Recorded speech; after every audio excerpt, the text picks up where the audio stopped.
Thank you, Barbara. Okay. So it's Sunday, and Sunday is my favorite day because it's the day that my dad and I go to the Whitestone Shopping Center.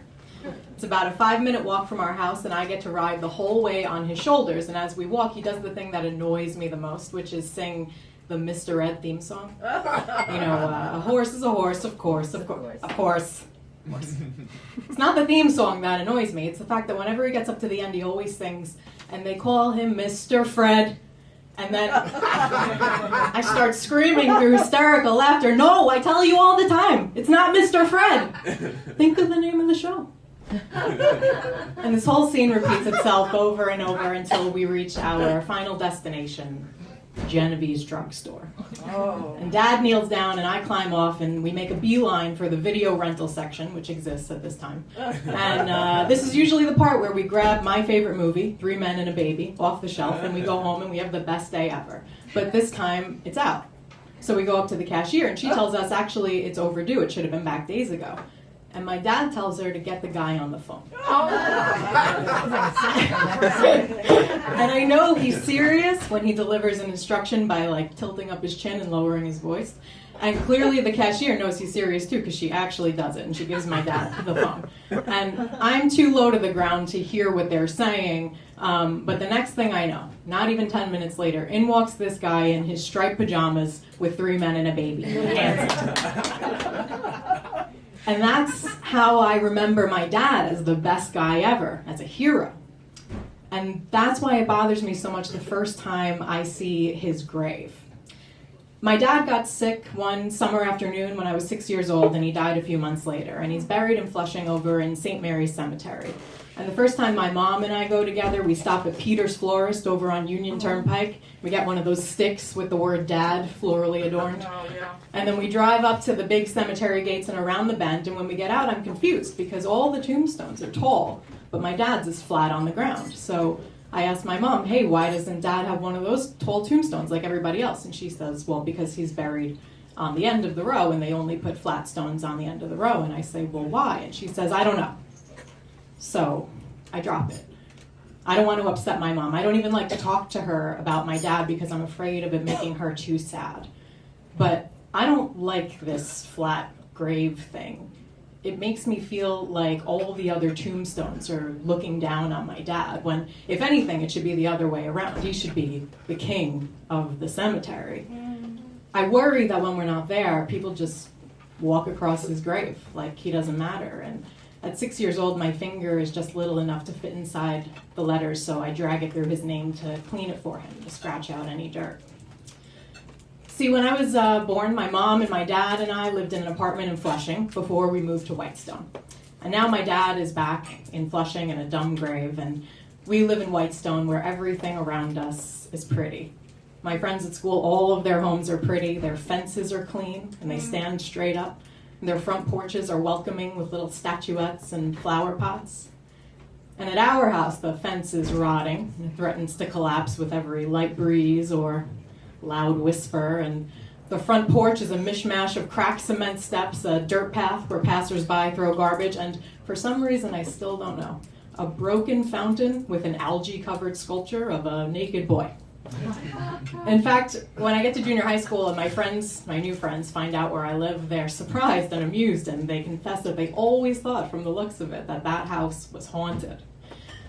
It's an old house. My parents bought it from my grandparents, who bought it several years before that, and it was old then too. So the ceilings leak and the toilets overflow and the wallpaper peels and even our furniture falls apart sometimes while we're in the middle of sitting on it. So I am a little ashamed of our house. It makes me feel like it's something else that makes us not belong with the families with 2 parents, the people with tall tombstones, the other kids whose moms pick them up after school. My mom goes back to working full-time once my dad dies and I'm in 3rd grade. And she gets dressed up in the morning. She puts on beautiful skirt suits, high heels, pantyhose, lots of makeup. She sprays her hair into a shellacked helmet of curls on her head. And she doesn't get home until after 5 o'clock every day, so my little brother and I will either stay with our grandmother after school or at home with our weird babysitter, Tina, who invents this game where she and I have to pretend to be two old ladies fighting over which greeting card brand is better, Hallmark or Carlton cards.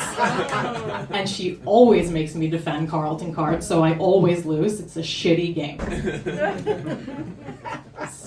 So when my mom gets home at night, the skirt suits and the makeup come off. She's tired from a long day at work, and she's stressed out at home where my little brother seems to create a giant mess in every area of the house he touches. He forgets his lunchbox at preschool every single day, so she's always yelling and slamming doors and sometimes crying. So I'm extra good. I stay quiet, I do my homework, and I don't tell anybody if something bothers me. And I call the preschool, and I tell them that it's Ralph's older sister, and it's their responsibility to make sure he brings home his lunchbox every day. And they laugh because they know I'm 8 years old, but I tell myself that I sounded like a real adult. And I think that if I can just keep things calm here and be the steady pillar, maybe we'll be okay. But at the same time, I'm starting to feel this need for somebody to notice me, for somebody to care about me, for somebody to remember that my dad died and want to talk about it and feel sad about it. But I can't let my mom know that I feel this way because it'll make her too sad, and that feels dangerous to me. Like, maybe she'll die too if she gets too sad. So I decided to try something out. I learned that my third grade teacher lost her mom, and I figured that we can bond over this dead parent thing. But I don't really know what to say, so I wing it. I stay after school one day, and I go up to her desk and I blurt out the first thing that comes to mind, which is, "Mrs. Greenberg, I think I killed my dad." Do I think that? I'm not sure. The thought only occurs to me for the first time in this moment, but it seems plausible enough to say.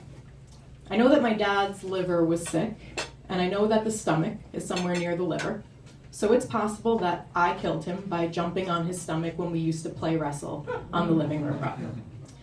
Anyway, it works. Mrs. Greenberg kneels down, her green eyes are glistening with love and compassion, and she gives me a hug, and she tells me that it's not my fault.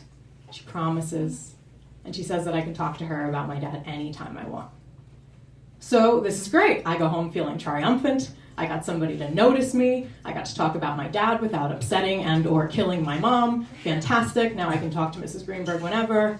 Brilliant. I'm on top. But later that night, when my mom gets home from work, she calls me downstairs, and she looks concerned. And she says, "Nicole, you don't really think that you killed Daddy, right?" Oh. I'm not prepared for this. I thought that it was safe to talk to my teacher, but obviously I was wrong. So I say, "No, of course not. I was only kidding." And she says, "Good." And then she tells me something that she hadn't told me before, that when my dad was younger, he got into a car accident, and he lost a lot of blood, and so he needed a blood transfusion.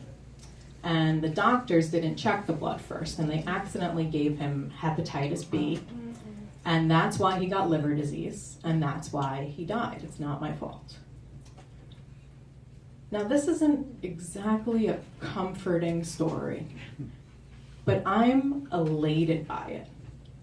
It seems so absurd that a doctor would make such a careless mistake, and so unfair that it'll have to be rectified. The story puts this idea in my head that my dad's death is reversible, and all I have to do is be really good and take really good care of everybody in my family and show him how much I miss him, and he's going to come back as my reward.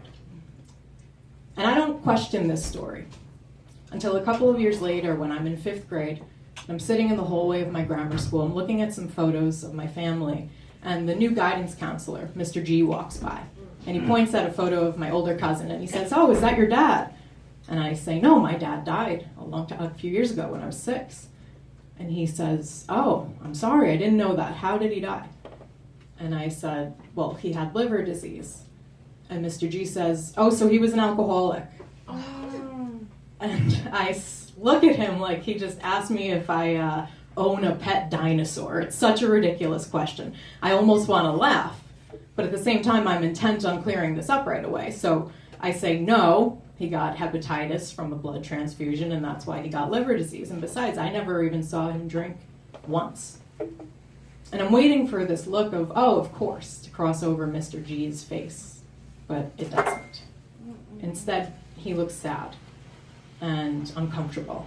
And he says, oh, okay, well, if you ever want to talk to me about anything, you're always welcome in my office. And he walks away. And I can tell that he doesn't believe me, and I am so angry. I have no idea why he would say something like that about my dad, my perfect dad. He would never have said that if he ever met him. And it's all I can think about. I can't let it go for the rest of the night. And then later on, I'm sitting with my mom at the dining room table, and we're eating pizza, and I can't help it. I blurt it out. I tell her what he said.